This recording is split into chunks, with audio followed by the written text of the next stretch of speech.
What time is it, Siri? It's 9:08 a.m. 9:08 a.m. I'm here bright and early. I wanted to talk to you about, first of all, the status and my take on sharps versus squares in this legal sports wagering world that we're now actually living in.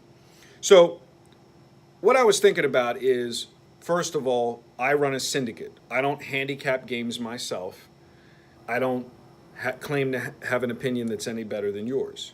Every selection that we release to our clientele comes from a third party, and we're basically the buffer between them and you. And so the question is, why is that? Why don't my esteemed sources, Kenny White featured on 60 Minutes, Dominic Larigio featured on the History Channel, Don Johnson featured on the A&E Network, David Miller featured in April's Cigar Aficionado magazine, just to name a few people in my stable, and then I have unnamed people that wish to remain private. Why do they come through me in order to supply the information to you? Well, they understand that most people claim they want to win, but they don't really want to win. This is the psychology of gambling versus the automated algorithms of trading. Because what the person that claims they want to win, they don't have a long-term goal in sight. They have tonight's goal in sight. They have a short-term goal in sight. And then so when that person can't handle or manage risk and loss or follow directions, they come from a place of emotion, which is why everybody's looking for tonight's game. Everybody's looking for the early baseball game today to bet on, because what they don't really understand is that whether that game wins or whether that game loses, they're a net loser long term, because they can't win, because they can't detach emotion from information and understand that information in itself doesn't do you any good if there's no money management system in place. I tell you the things that you probably don't want to hear. I am not the greatest sports bettor in the world. I'm not the greatest analyst in the world. What I am is the greatest point man in the world to bring all these people to market to you.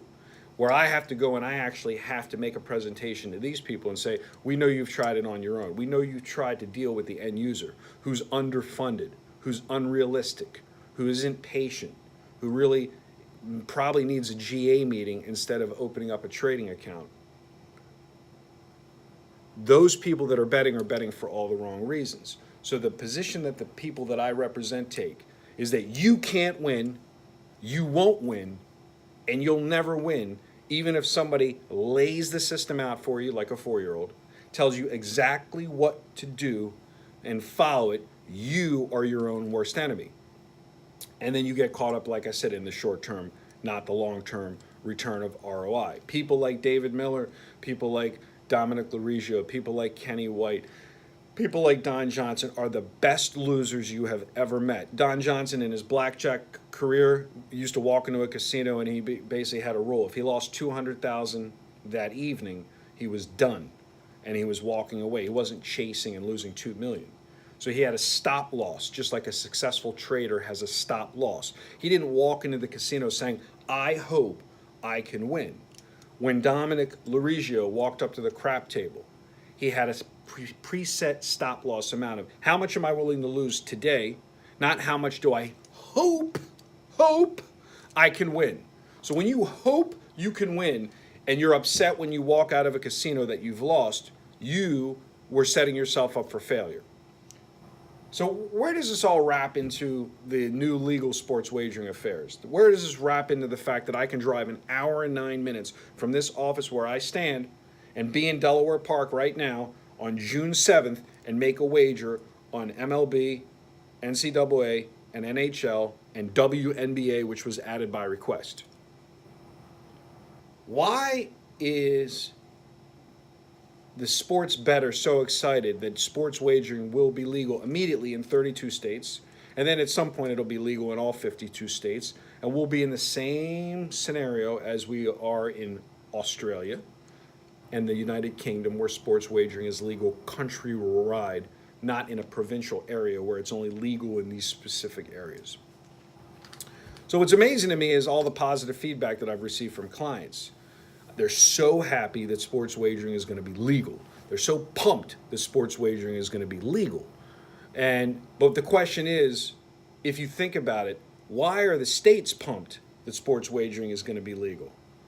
Why are the states happy that sports wagering is going to be legal and the United States government lost their Supreme Court ruling against the state of New Jersey? Simple, revenue. And in order for there to be revenue, more taxation, what we call a passive tax, more people have to lose than win. So you, the end user, the sports bettor watching this video, you're excited that sports wagering is now going to be legal in your state that you're living in. And the state's excited that you have the ability to pay more taxes vis-a-vis your losses. This is what we call insanity. The client is happy that he has a quicker way to lose, and the state's happy that he has a quicker way to take your money. It's sadistic behavior at its finest. Most people, when they walk in the casino, know they can't win, or they assume they can't win because they're not willing to do the due diligence and the research and apply math principles to winning. And therefore, they don't win, and they rationalize themselves that they had bad luck. While people like David Miller that have been wagering 1% maximum of his bankroll per unit per game for the last 11 years doesn't believe in luck. Why Don Johnson didn't play blackjack believing in luck. Why Dominic Larigio didn't play craps believing in luck. Why all these people that had programmers behind them in non-sports avenues were able to take those same programmers and tweak programs and apply that same math to sports wagering to not have luck. But you, when you walk out of the casino and you win, you think you're lucky.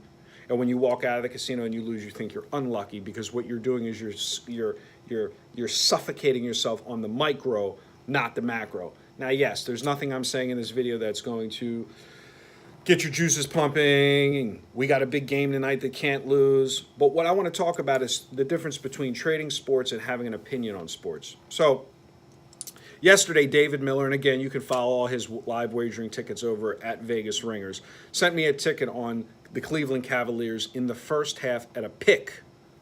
And I said to him, "Are you playing the game?" And he said, "Probably not." So while the squares bet down the early number from 5 down to 4, 3.5 in some places, but it was pretty much 4, because the public squares were taking the position that there's no way Golden State is going to sweep. That was the very square position to take. Look, I get LeBron at home as a dog. Well, if you've watched all these matchups, what you saw is that there's always been a game in the first half. And then basically think of it like horse racing. Golden State comes around the stretch. They're just too strong, like Justify, and they blow away the competition and they win the Triple Crown. That's what happened yesterday. 58-52, I think, at half. Cleveland is up, and they lose the game because the horse broke away. So if you're a sports wager and you're simply rooting for Cleveland because you live in Cleveland, you went to school in Cleveland, you're a fan of King James, you are a square. Not only won't you win, you can't win. If you could take the position that in every wager there's the first half and the second half, or the first 5 innings and the second 5 innings in a baseball game, then you understand the difference between sports trading and sports gambling. So the square loses because he takes Cleveland plus the 4, or Cleveland on the money line. And the sharp makes money because he takes Cleveland in the first half, expecting Cleveland not to win the game. That's a momentum play.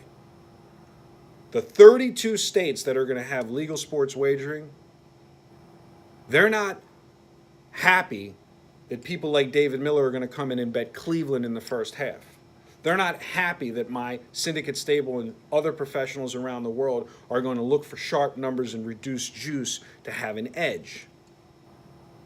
They're happy that you are going to think that there's no way that Cleveland will lose 3 in a row, and with pleasure donate more money in what they call passive taxation. Don't be the person that just taxes yourself for the purpose of taxing yourself. if you want to actually treat your wagering as a business, and I mean this with an absence of emotion. Some of the things I'll repeat over and over again, because I get people that are CEOs and Fortune 500, CEOs of Fortune 500 companies that have no emotion in the normal business where they're dealing with millions of dollars. And then they lose a bet for $500 and they're in a bad mood. That guy can't win.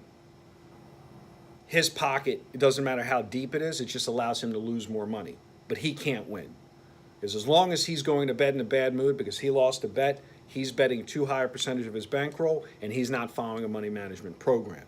So if you want to come in from the outside and you want to come into the inside and you want to understand what it is to actually trade sports, and you're willing to learn from real system providers that do this for a living, and you're willing to drop your ego, pick up the phone, call Mike, he'll be glad to deal with you one-on-one, and understand that there are several people in this country that wager on sports, and when I say sports, I say wager on sports. They don't consider themselves gamblers. They consider themselves, matter of fact, Dominic Larigio is one of the people I almost got in an argument with. I called him a gambler once. He said, I'm not gambling. I'm an advantage player. I'm an advantage player. If you want to access these people that are advantage players, pick up the phone and call and inquire how we can set you on the right path in this new golden age of sports wagering. And then you decide, are you going to be a sports bettor or are you going to be a sports gambler? This is your Thursday report. Now, we're going to go real quick over to teams that are losing but are still the most profitable teams, and teams that are winning that still haven't made you any money. So if you look at the National League Central, there's only one team that's profitable. Milwaukee, Cubs, St. Louis, Pittsburgh, and Cincinnati. I just mentioned 5 teams. Only one team is profitable, Milwaukee. If you've wagered to win $100 on Milwaukee the entire season, you're up exactly with no cents, $1,000. They've lost 3 in a row. Doesn't matter. What matters is, overall, are they losing that money as a dog or are they losing that money as a favorite? Milwaukee is 14-15 as a dog, which is why they are so successful, and they're 23-10 as a favorite, even though they lost 3 in a row, and they're basically printing money the entire season. I'm going to go back to Atlanta again. Atlanta in the National League East is up $1,316 at a record of 36-26. So they're up 10 games, and they're up $316 more than their actual win-loss record. Why? Split down the middle, favorite versus dog. 17-14 as a favorite, but I apologize, not split down the middle. 19-12 as a dog. If you can get Atlanta as a dog for the rest of the season, you're basically just supposed to ride them blindly, and you're in the plus. When you look at these numbers and understand teams like Seattle, up $1,355 in the American League West, if you've wagered to win $100 on every game this season, 23-13 as a favorite, 15-10 as a dog, even though they lost yesterday. And then when you look at teams that would surprise you, Houston is 38-25. They're down $287 for the season. Why? Because they've only been a dog 3 times and they're 1-2 as a dog. So it doesn't matter that they're 37-23 as a favorite. You're a loser. Now, yesterday I was on the Miami Marlins, and I've been talking about Miami all season. Teams with bad records that are heavily shaded as dogs. Miami is 22-39 on the season. You are plus $143 on the season if you've played them as an away team. They are 21-39 as a dog, and Miami has only been a favorite 1 time this season. The season started March 29th, March 30th. They've only been a favorite 1 time this season, and you are actually up money at 22-39, and you take a team like Houston, and you're down money. I talked about Colorado being on the road a couple videos back. They're 33-29, so they're only up 3 games. But you're actually up away, you ready? $1,352 if you've bet Colorado on the road. They win again in easy fashion yesterday. My sources had a play on that game. They are 14-10 as a dog and 18-19 as a favorite. So again, ask yourself, how can these teams be 50%? If you can key in on certain trends that are your friend and take advantage of it, you will make money. The Dodgers, they were down big, win-loss wise. They're 30-31 now, only down one game to be even. You're still down $900 on the Dodgers for the season. They're absolutely horrid, and if you risk any money on the Dodgers as a favorite, shame on you. You deserve to lose because you're a square. They've only been a dog 6 times. They're 5-1 as an underdog. 5-1 as an underdog. My Baltimore Orioles, they won yesterday against the Mets, but I got to tell you guys, this is where you have to separate being a fan from your head from your heart. Baltimore is 19-41. They are still the worst money team in all of baseball. You're down $1,932 on the money. As a favorite, I keep saying this, as a favorite, they're basically 50%. They're 10-13. But as a dog, they're 9-26. So even though they've won 2 games in a row, they have done nothing to improve their bottom line, winning 1-0 against the Mets yesterday and then the day before. Understand this, and when you understand this, you'll understand how hard it is to make money in baseball, looking at teams that are good versus teams that are bad. This is your Thursday report. Hope you learned something. Call Mike if you want to change your life and become a sports trader. Drop the emotion. Drop the micro, drop the short term, drop the I'm waiting for the football season nonsense, drop the I don't like the NHL, I don't like WNBA, I don't like soccer nonsense, and understand in 7 days, on June 14th, the World Cup will commence in Russia, Moscow, Russia, and then you'll have action. When I say action, tradable opportunities, literally at 7 in the morning Eastern Standard Time, 4 in the morning in Las Vegas each and every day. Good day and good luck. Peace.